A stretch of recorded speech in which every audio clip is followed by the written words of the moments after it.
Goddag, her Ole Bakkestøj. Hvor er det fedt at se dig. Du er jo bare dagens mand i Skysovs. Og tak fordi du gider være med her til som også skråstreg Kriminalmagasinets lille interview. Dig, Ronny, har jo bare lavet den vildeste hvidbog. Bare lige kort. Altså, du er jo pædagog. Ronny, han er psykolog. Og I er jo systemkritikere. Og I har altså kigget med en hård, videnskabelig, hvad skal man sige, nøgtern blik ned over vores velfærdsstat. Og jeg vil sige, normalt siger jeg ikke det her, men det her, ikke? Hvis ikke regeringen og det hele taget Folketinget tager det her alvorligt, ikke? Så går de glip af en kæmpe chance. Det er simpelthen sindssygt godt, det her lavet. Det må jeg gerne sige. Og det siger jeg altså ikke for fedt for dig. Det er skide godt. Nå, men... Tusind tak. Jamen, det er så det. Ole, lad os gå til bidet. Inde på Borgen, der tror mange folketingsmedlemmer, at det går hammergodt i den danske velfærdsstat. Der er ikke noget at komme efter. Prøv at beskrive den virkelighed, som du har dokumenteret og oplevet for mange af vores allersvageste borgere. Hvordan ser det ud derude i virkeligheden? Jamen se, der findes i Berlin et monument over hvordan det var at være i koncentrationslejre. Det skal først, det her det er et metafor. Det er ikke en sammenligning af det. Guiden, som jeg var med nede i det monument, det består af en masse betonklodser i forskellige højde.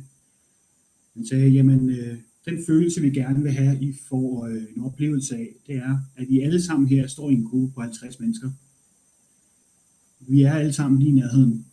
Så prøv at gå ned igennem den, og så gå lidt ind til siden, og så kigge jer omkring. Så står I helt alene. Det er den fornemmelse, man har i det danske system i øjeblikket. Fordi man bliver isoleret og negligeret på så mange områder af de menneskelige behov, vi har for velfærd, for omsorg og for at blive hørt af det, der hedder inden for systemisk afmagt, hedder og tab af virkning. Det politikerne ikke ser, de ser statistikker. Det er, jamen nu er der så mange fejl. De ser ikke menneskerne bagved, de ser ikke den lidelse bagved. Og det, som hvidbogen gør, er at sætte et paradigme op for, hvordan man kan beskrive det, der foregår. Hvad betyder paradigme? Der er nok mange, der ikke lige... Hvad sætter man op, siger du? Jamen, det er en kompleks anskuelse af hele problemets omfang, ud fra et bestemt perspektiv. Og det her, jeg mener absolut, at den her hvidbog medfører et paradigmeskifte, hvor at det, der før har kunne skubbes ind under gulvtæppet som enkelt fejl, ja, men når vi kigger på sagen, og vi er i gang med at kigge på det, og vi ved godt, problemet er der, men vi prøver at få politisk flertal til det, at det kommer ikke til at gå i længden, fordi det den egentlig er et varselsskud mod Danmark. I projekt Paulus, ja, men for politikerne, fordi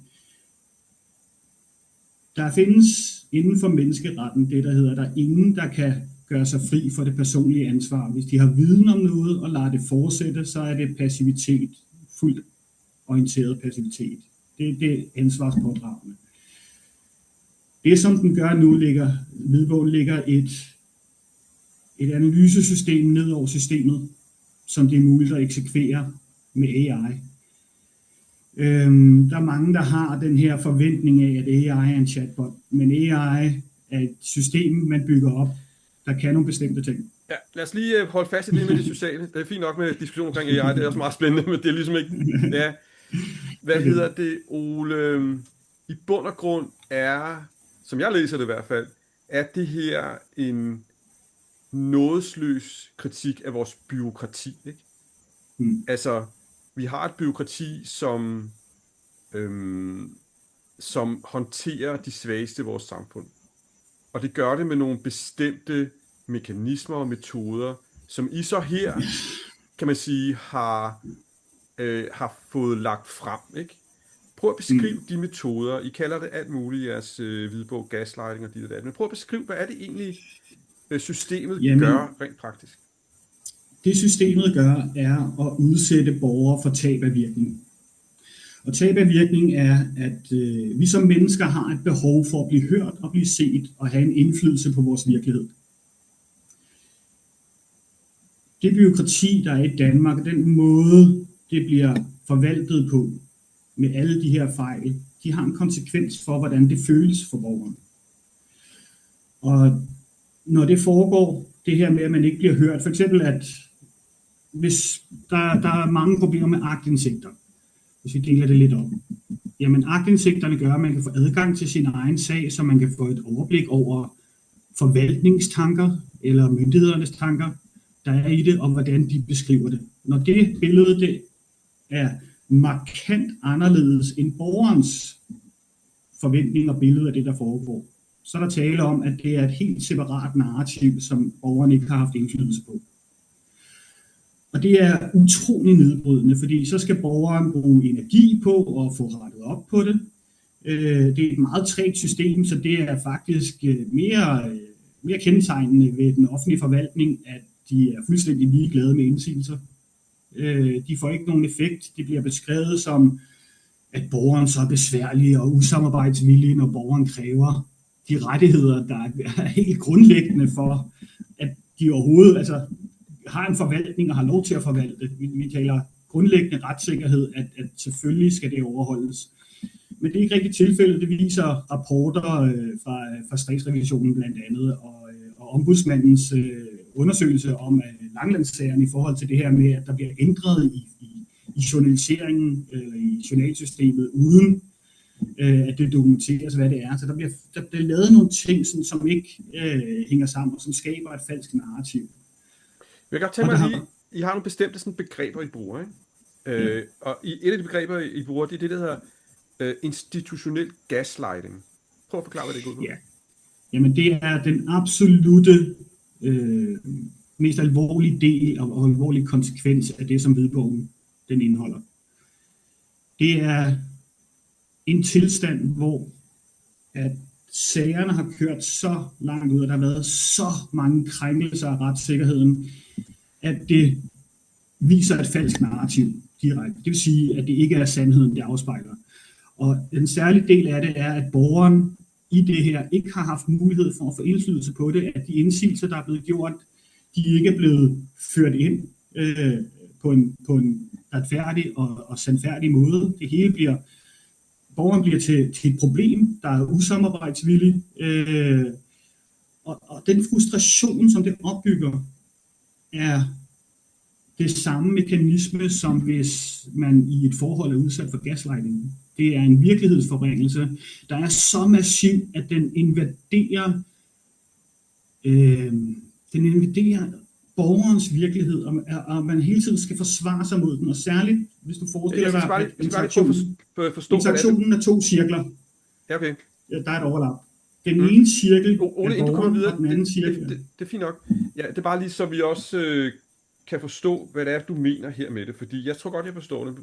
Nu prøver jeg lige at forklare, hvad det er, du mener, fordi det du siger, det er egentlig, at borgerne har deres egen virkelighedsforståelse. Ikke? Jeg bor her, jeg har min hund, og jeg har måske en kone, og vi kører egentlig meget godt, og vi har et job og sådan noget, ikke? Altså, sådan, ikke? Og systemet opbygger så en alternativ forståelse af deres virkelighed. Ikke? Og det er det der med den alternative narrativ, ikke? Altså de forskellige narrativ. Deres historie, altså borgernes historie, og så systemets historie. Ja, det særlige ved den måde, systemet opbygger historien på, er, at det er ved at kigge kun ud fra et helt snævert perspektiv på hele sagens kompleksitet, og ved at undlade at undersøge bestemte elementer, hvor borgeren kan drage til fordel af, for eksempel ved at indhente, altså ved at videreformidle til andre myndigheder, så de overtager det narrativ også, fordi, og det er her, vi kommer ind på. Nu har du haft Jørgen Herkild inde til et interview, og Jørgen Herkilds har jo identificeret det, der hedder følgelighed. Og det er sådan en helt automatisk kultur, der er, at offentlige ansatte taler sandt. Og det, de siger, er sandheden 100%. Og den skader, når det er, at de har kigget med et ensidigt narrativ på det, altså et ensidigt perspektiv på det, så undlader de at se på alle de ting, der kan sige dem selv imod, og vise et andet billede, og måske frifinde borgeren for den anklage, de har etableret. Og det er ekstremt svært at færdes i. Det er nedbrydende. Jeg kender et utal af mennesker, der er meget, meget, meget påvirket af det her. At sådan, i et sådan omfang, at det ødelægger deres hverdag. Det ødelægger deres mulighed for et frit liv. Ja, så man kan sige, nu spørger jeg bare sådan, som jeg forstår det, det er, vi har et byråkrati, som har nogle helt klare, snævre forståelser, hvordan verden er. Og den lægger de altså bare ned over alle. Altså, det er deres sandhed, det er sådan virkeligheden er, og hvis du ikke passer ind i den kasse, så må du være afvigende, og du ved ikke, og så er der bare noget galt, ikke? Og den det er også, at hvis man siger dem imod, hvis du siger dem imod i deres perspektiv, så er du også helt forkert på den. Du kan ikke sagligt argumentere med danske myndigheder ud fra rettigheder og ud fra hvad der er almindelig sund fornuft. Det kan man ikke. Når det er skrevet, så er det simpelthen deres mening, og så bliver den fastholdt i et sådan omfang, at lige meget hvad der bliver tilføjet af information fra borgeren, af bevis, dokumentation og andet, så fastholder de den alligevel. Ja, altså, så det er ekstremt krænkende. Ja, og det er jo der, Foucaults analyse bliver meget interessant, ikke? Han har jo netop den her forståelse af magten, som den her, du ved, der på en måde kigger ud over det hele, og som kontrollerer alting, ikke? Det er jo det her system, som jo i bund og grund er enormt firkantet og meget lidt menneskeligt, ikke? Meget lidt. Altså, og prøv lidt at fortælle lidt om det, hvad dit engagement er det med det menneskelige i forhold til det her firkantede, destruktive system, som du har beskrevet, som ikke lytter til det enkelte menneske. Skal jeg sige, det måske selvfølgelig også sætte det lidt firkantet op. Der er der også nogle steder, tingene ikke er så slemt, ikke?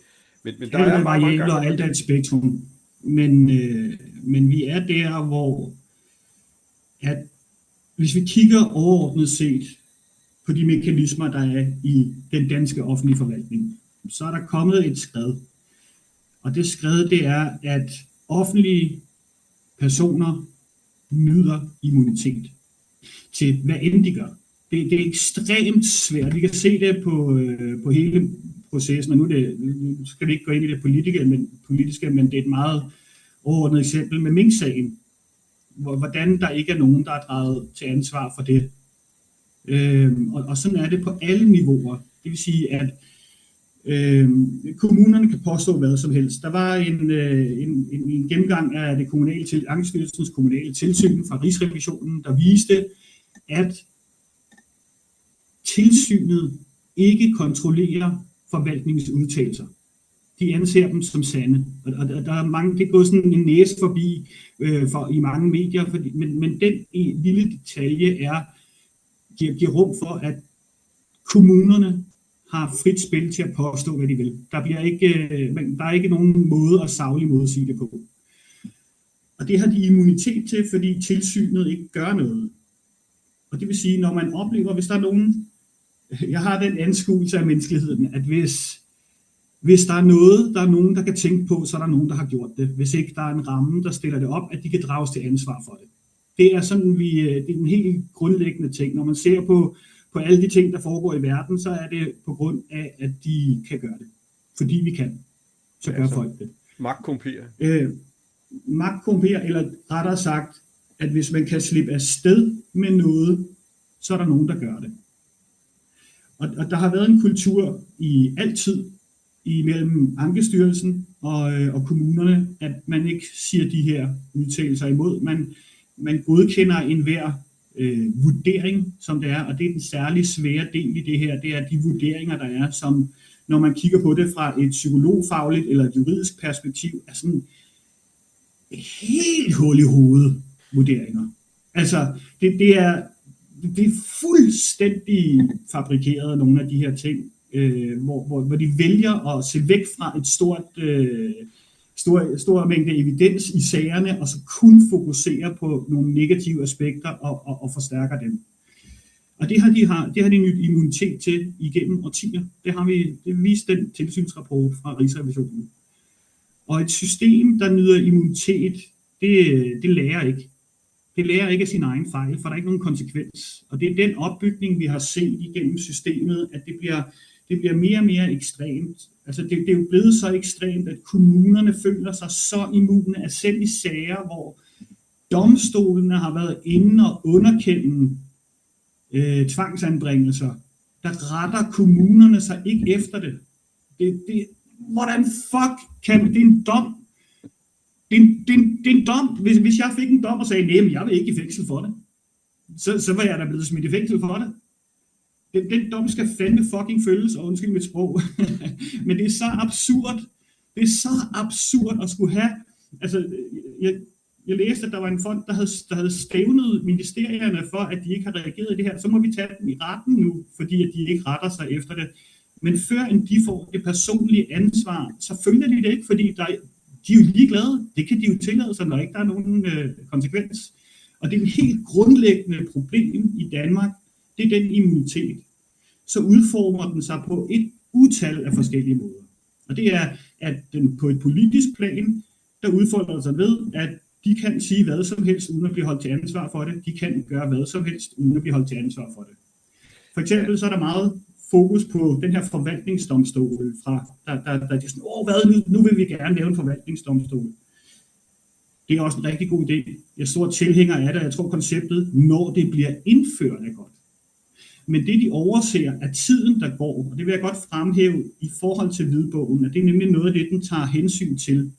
Det er den tid, der går, inden man opnår retfærdighed. Det er den tid, der går, mens man bliver brudt ned af systemets vold og magt. Jeg synes, Ole, vi skal hele jeres hvidbog igennem, så du har ret. Men det er mere lige for at få alle jeres gode pointer frem. Jeg vil gerne lige afslutningsvis sige her, at det er ret tydeligt, at I har sådan meget Foucault'sk kritik af det her, ikke? Fordi det er meget det, han siger, ikke? Altså, og det vil jeg gerne, altså hvis der sidder nogle embedsmænd og ser det her, så synes jeg, at de skal gå tilbage til skolebænken, altså læse Foucault, og så altså lige høre, hvad han siger, ikke? Altså, fordi det er ved at udvikle sig til et forfærdeligt overvågningssamfund osv. Udover... Jamen, og hvad, altså, så bliver jeg også nødt til at fremhæve, at det er blevet til, at den totale institution. Ja. Den offentlige forvaltning er blevet til en helt lukket totalinstitution, hvor selv ansatte er det, der hedder skintilpasset, som er, at man virker til at færdes inden for institutionens rammer og lovlighed, men at de har et helt separat liv som aktører i deres virke, som er falsk i forhold til totalinstitutionens rammer. Korrekt. Ole, lad os komme videre. Altså, du har jo skrevet den her fine hvidbog sammen med din gode ven, Ronny. Og jeg synes altså, nogle af de ting, som Ronny kommer frem med, godt, det ikke er noget, du har skrevet, I er 2 medforfattere, ikke? Men nogle af de ting, Ronny kommer med, de er altså ret interessante, ikke? Han snakker meget om rytme, for eksempel. Det her med, at der er en forkert rytme i sagsbehandling i forhold til enkelte borgere. Jeg ved ikke, altså, kan du måske lige kort folde Ronnys pointe lidt ud, fordi der var altså indimellem noget der, som jeg synes var rigtig spændende. Jamen, det er 2 forskellige perspektiver, der kommer i spil der. Det ene er jo systemets ret til at være systemet, hvor det ikke tager hensyn til mennesket, at mennesket er et sæt pligter, det skal opfylde inden for en lovramme. Og Ronnys perspektiv med rytme er, at mennesket er en organisme. Vi er en kompleks organisme. Vi har brug for mange ting for at føle os som et komplet menneske. Så i pointen i hvidbogen, der er det jo netop, at det rytmebrud, der foregår, er en benægtelse af de menneskelige behov, der er helt grundlæggende for, at vi kan eksistere. Og hvis ikke vi er hvis ikke vi oplever, at rytme og resonans, som er nogle udtryk, han bruger, og hvis vi oplever tab af virkning, så er det nedbrydende for den menneskelige organisme, og det har både psykiske og fysiske konsekvenser. Og det er netop der, som Ronnys styrke er, at det er, at han kobler både det psykologiske perspektiv med, hvordan vores behov er som mennesker, og så kobler han det også til den konsekvens, det har både psykisk og fysisk til, hvis ikke det bliver opfyldt. Ja, jeg synes virkelig, altså jeg ved ikke, om det er ham, der har fundet på de her idéer, men det er altså bare meget interessant, ikke? Det, som jeg forstår, han siger, det er, Det er det. Det er, at det er super interessant, ikke? Altså han siger, at i bund og grund, så er det vigtigt, i stedet for, at den enkelte borger skal passe ind i byråkratiet, så skal byråkratiet passe til den enkelte borger. Og så kommer han med nogle idéer til, hvordan man så kan gøre det, ikke? Netop, at man skal skabe en rytme, der passer borgeren, ikke? Lige nu, så er det sådan noget med, at vi ses om et halvt år, ikke? Hej, hej! Det er ikke en rytme, der passer borgeren. Du ved, hvis borgeren har det sådan, at vi har et problem, mit barn er ved at forsvinde ud af mine hænder, ikke? Så kunne det godt være, uvidshed ja, og alt, altså der er så meget i det, og der er særligt, når vi taler om en asymmetrisk magtrelation, som det jo er, når kommunen eller myndigheder har en ufattelig magt, så er det vigtigt, så er det deres pligt at tilpasse sig, fordi hvis de borgere, der henvender sig med af en grund, de har et behov. De har enten behov for at blive frifundet for nogle anklager, der er blevet stillet, hvis det er en underretning, eller de har et behov for at få noget hjælp, hvis deres barn er i skolevægring, eller det er handicappet, der har brug for noget for at kunne få noget indhold i deres liv og de her ting. Så det er et ekstremt komplekst behov, som borgeren har, og ikke ens fra borger til borger. Og det er fuldstændig skabelonpræget og snæversynet. Den handlevilje eller den virke, som myndighederne har. Og der er et helt tab af menneskelighed i det i øjeblikket. ja, det er nemlig rigtigt. Ja. Det er sjovt, fordi dengang jeg gik på universitetet, der arbejdede jeg med sådan noget brugervenlighed. Jeg arbejdede med computer og sådan noget, ikke? Og der havde man sådan en sjov pointe, som jeg tænkte, det er sjovt her, ikke? Det man siger, det er, at maskiner, når de først bliver opfundet, der er det menneske, der skal passe til maskinen, ikke? Det er også det, man kalder menneske-maskine-interaktion. Og jo længere tid en maskine ligesom har eksisteret, man snakker om telefonen, da telefonen opstod, ikke? Der var så en stor klods og sådan noget, ikke? Og man kunne ikke rigtig og sådan noget, ikke? Og så ender det med at udvikle sig til at blive sådan et super fleksibelt instrument, der er på menneskets præmisser. Og i bund og grund, der var noget, der ligesom slog mig, da jeg læste Ronnys diskussion omkring det her med systemisk afmagt, rytme, organisation, virkning, resonans, ikke? Det er ligesom om, at vi har, altså systemet er blevet mere og mere på, det er blevet en maskine, som har lukket sig mere og mere om sig selv, og som bliver mere og mere en maskine, om det bliver sværere og sværere for den enkelte menneske at have med det der system at gøre, ikke? Systemet det bliver sur, hvis du ikke gør, som du får besked på. Altså, integriteten er ved at ryge, ikke? Altså, man kan lyve og svindle og sådan noget. Og det her med det her system... Ved at ryge. Ja, det er det. Men det er ligesom, vi har skabt sådan en maskine, som bare morfer dig ud af, og bliver mere og mere ringe til at håndtere borgerens behov. Og det, der skal til, er, at det skal være mere brugervenligt, kan man sige, ikke? Borgervenligt, ikke? Men det du beskriver der, er, altså, det er en fornøjelse altid at tale med dig, Asger, fordi du har det her filosofiske perspektiv og har grundbegreberne, som kan udfolde det. Det, der er sket i Danmark, er, at systemet er til for systemets skyld. Det er selvbekræftelse. Det skal opfylde nogle præmisser, der er blevet stillet af systemet selv, som retfærdiggør systemet. Det er en lukket beviskæde, det er et lukket system. Alt udefrakommende, der generer systemets virke, det er et problem, der skal løses. Med en hammer. Med en hammer, men det er der, hvor vi bliver simpelthen nødt til at kigge på Danmark som socialistisk stat også. Fordi et hver socialistisk stat kommer til et udviklingspunkt, hvor byråkratiet bliver så massivt, at det går hen og bliver det vigtigste for den socialistiske stat at holde i gang. Fordi hvis det er, at det overtager langsomt hele effekten og virkningen af hvad det skal være til for. Så vi er nået dertil i Danmark, hvor at systemet er til for systemets skyld, og ikke for borgeren.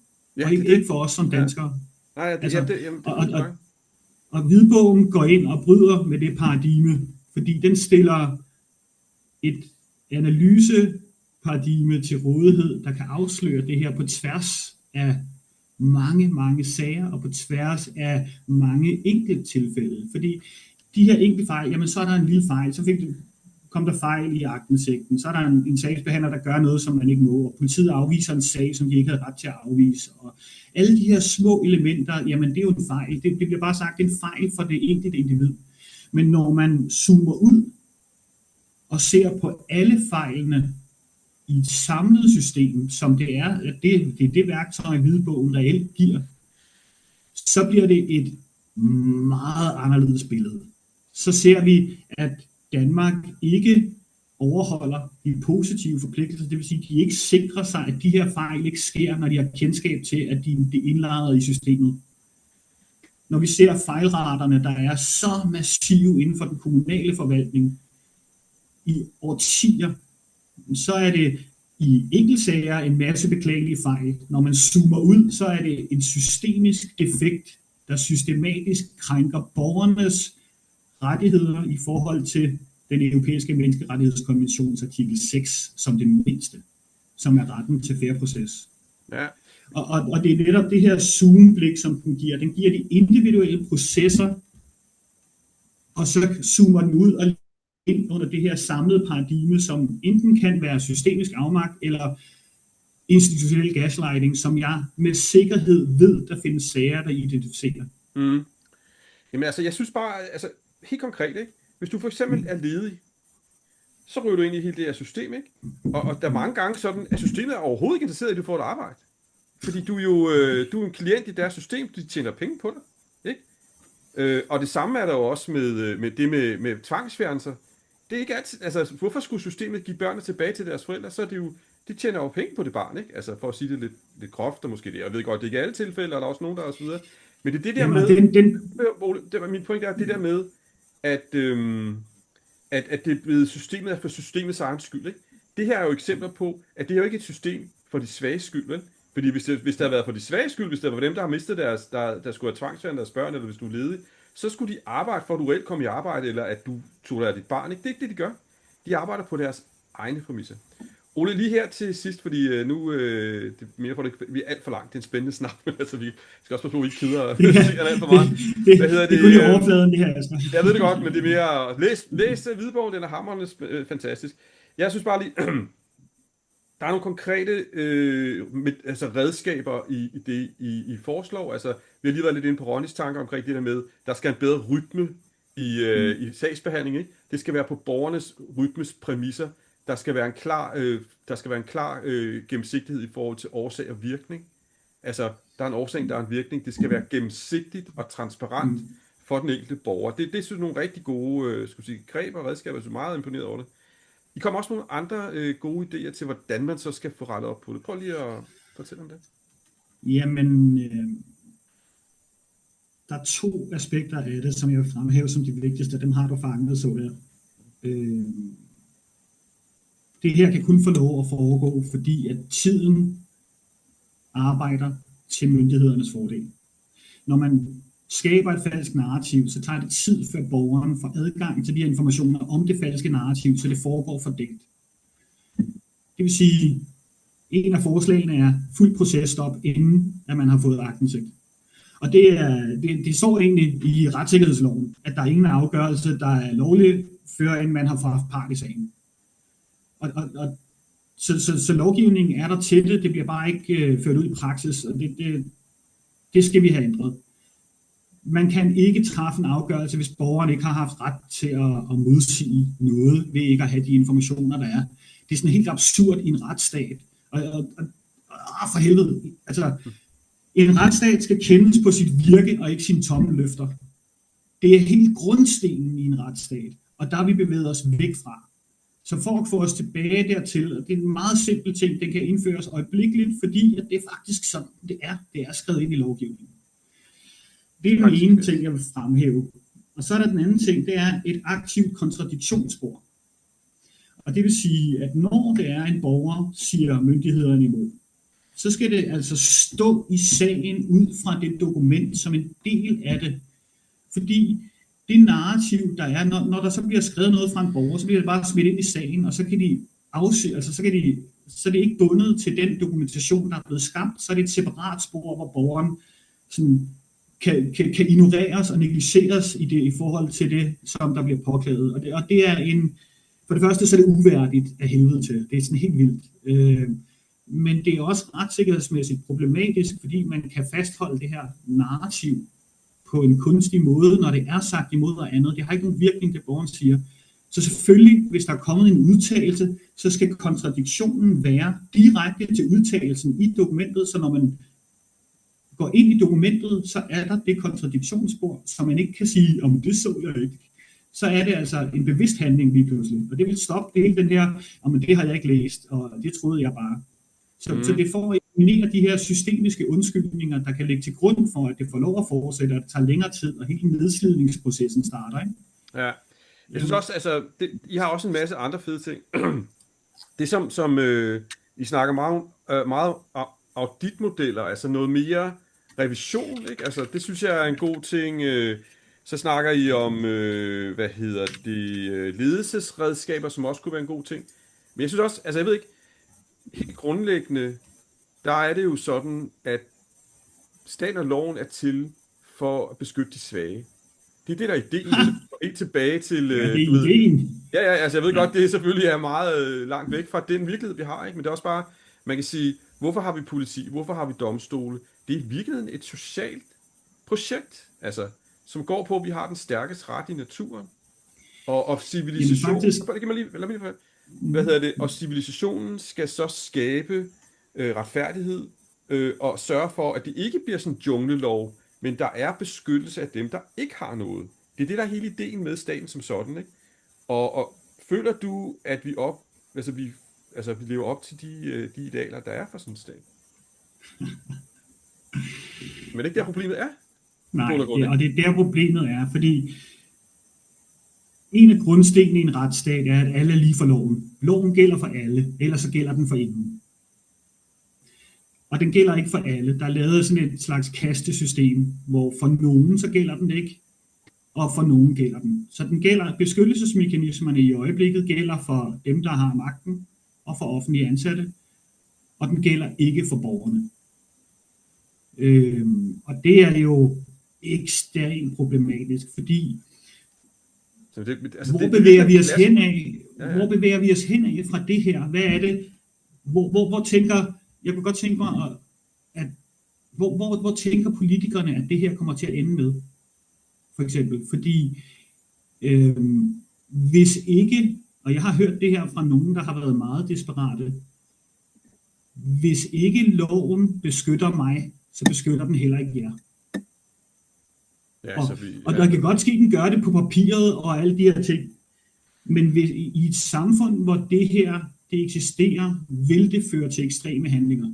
Ja, så vi bevæger os mod revolution i bund og grund, ikke? Det er jo det samme, der så den franske revolution. Hvis vi ser det ud fra et samfundsmæssigt perspektiv, hvordan det vil eskalere, så er at den her hvidbog et forsøg på at stoppe noget, som kan medføre, at vi begynder at se individuelle, desperate handlinger, og vi begynder at se folk gå sammen, og det er, altså folk går jo sammen i den demokratiske, så der er et utal af projekter, der kører for at stoppe det her med den manglende retssikkerhed. Men der er også flere af dem, der crasher, fordi at det er så hårdt, og det er så formålsløst. Der er ingen lydhørighed om behovet for, at der skal handles nu. Men man siger om på sigt, og så får det lov at udvikle sig. Så bliver folk ignoreret, de bliver desperate, og så begynder vi på et eller andet tidspunkt at få handlinger som den her bedstefar, der på et tidspunkt skød en advokat og en mand i retten i en tvangsudleveringssag. Det er jo desperation, det er jo ikke en ond mand. Og det er, alle har en grænse, hvor de kan presses ud over. Jeg synes, at Danmark skal overveje, om vi vil være et land, hvor der er flere, der bliver presset ud over den grænse, og skulle være utrygge på grund af det. Eller om vi skulle gå tilbage til at være en retsstat, hvor alle bliver hørt og føler sig retfærdigt behandlet. Fordi det er valg, vi står overfor. Ja, jeg er helt enig. Ole, tillykke med jeres hvidbog der. Hvis man gerne vil orientere sig omkring hvidbogen, er der sådan et sted, man kan gå hen og sige, jamen det der tingene, de sker, der kan man få nyheder og sådan noget. Kan du fortælle om det? Jeg ligger primært ud i skyggesiden af Danmark, som er en gruppe, jeg har haft i nogle år. Og så begynder vi i forhold til det med Ronnys teori, som jo er naturnær menneskelig udvikling, som er noget, han har udviklet på i årevis og forfatter af.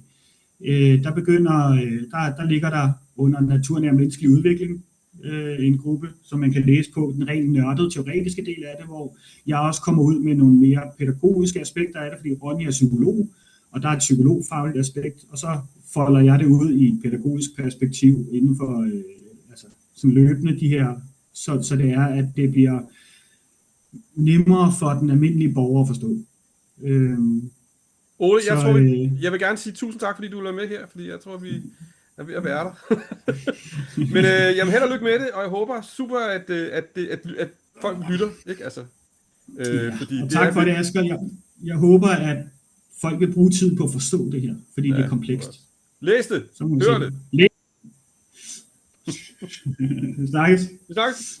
Hej.